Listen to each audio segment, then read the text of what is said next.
Welcome to Solvetic, your channel to always learn technology easily. Below in the description, you will find useful links we used in this video.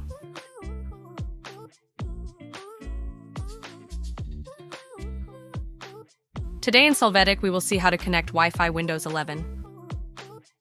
We will start by clicking on the network icon in the taskbar. There, validate that Wi-Fi is enabled. Now click on this icon to see the available Wi-Fi networks.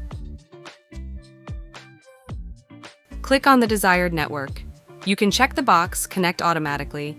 Click on Connect, enter the key for this network, and wait for the connection to be successful.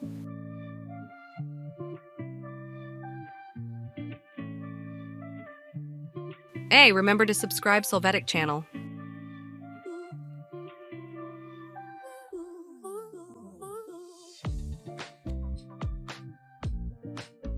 We hope it has been helpful for you.